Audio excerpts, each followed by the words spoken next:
Hey everyone, I'm Tim, I'm Cody. and we're continuing our devotional series in the Book of Mysteries by Jonathan Cahn. Today is day 10.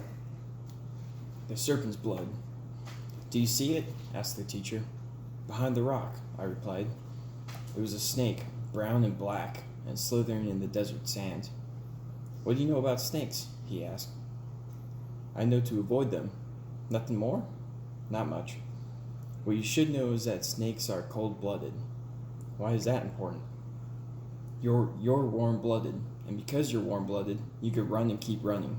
But a snake, being cold-blooded, is limited in its ability to endure, to keep going. Therefore, you can outlast it. That's good to know, I replied. In the scriptures, the serpent is a symbol of evil. Why is that? Not because snakes are evil in themselves, but because they provide a representation of evil. They often move by twisting, and so the nature of evil is to twist. A lie is the twisting of the truth.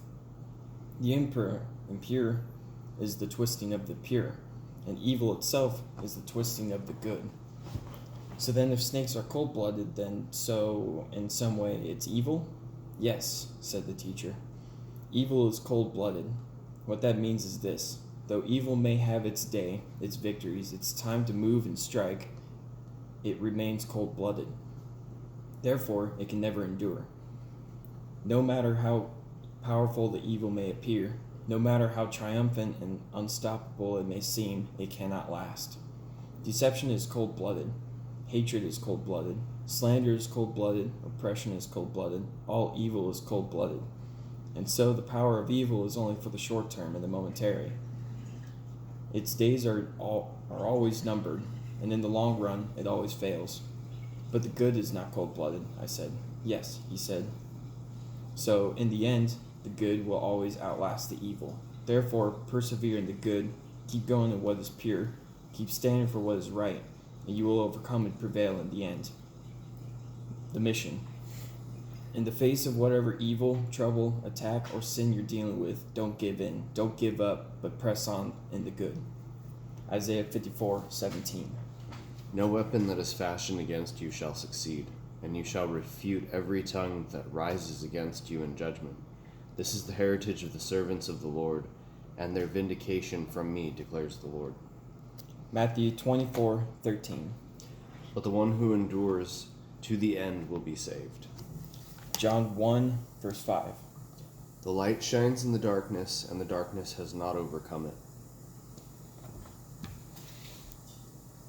Yeah. What are your thoughts first? Switch it up a little bit.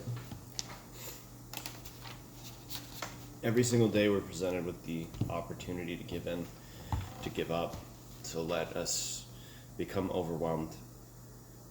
We need to strive and try as hard as we can, consistent in prayer, and be steadfast to stand up against the challenges that come against us every day.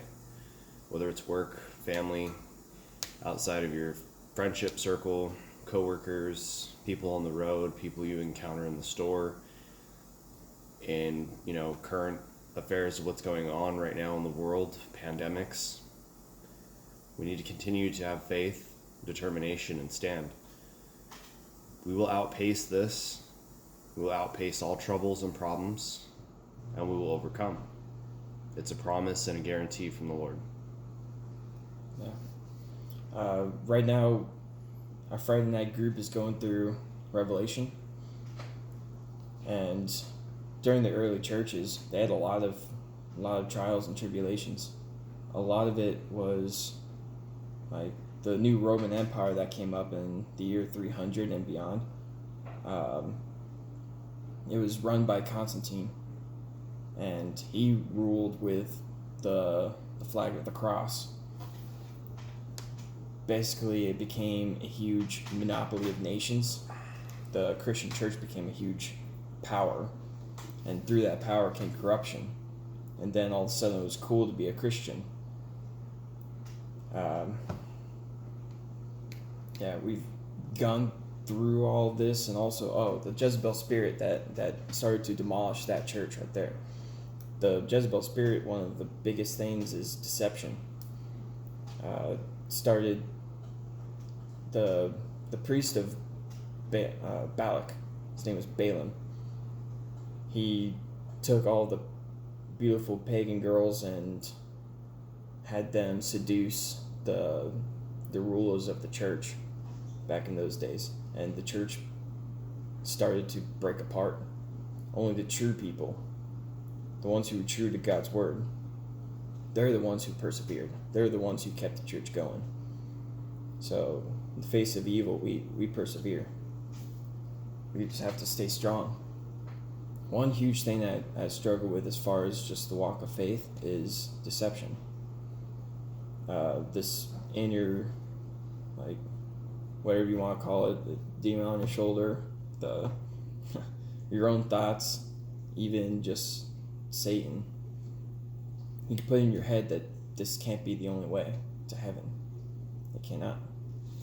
But you have to know, just look at all the facts.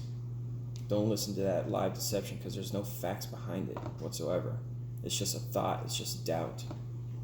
And that's what Satan likes to do. He likes to put a lot of doubt in our heads. We know that this is the only way because Jesus said it himself. Also, there's a lot of religions out there.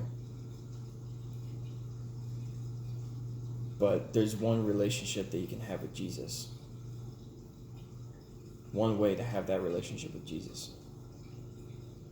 And having that relationship with Jesus, he ends up changing you. So just stay strong, because this is it. This is awesome. Welcome into your life. Have him help you out, because he'll show you these deceptions. The Jezebel spirit still lives in the church today, but if you stand strong, you know how to defend against it. Got anything else? Cool, okay. I think that summed it up pretty well. Sweet. Why don't you close? Me close? Okay. Yeah. Sure, I'll close. Well, we love you guys. Hope this helps out. If you have any comments, comment below. Any likes, dislikes, let us know your thoughts. If you disagree with us, then let us know. Cool. So you guys have a good night, and we'll see you guys tomorrow. Love you. We love you. Always praying. Yep.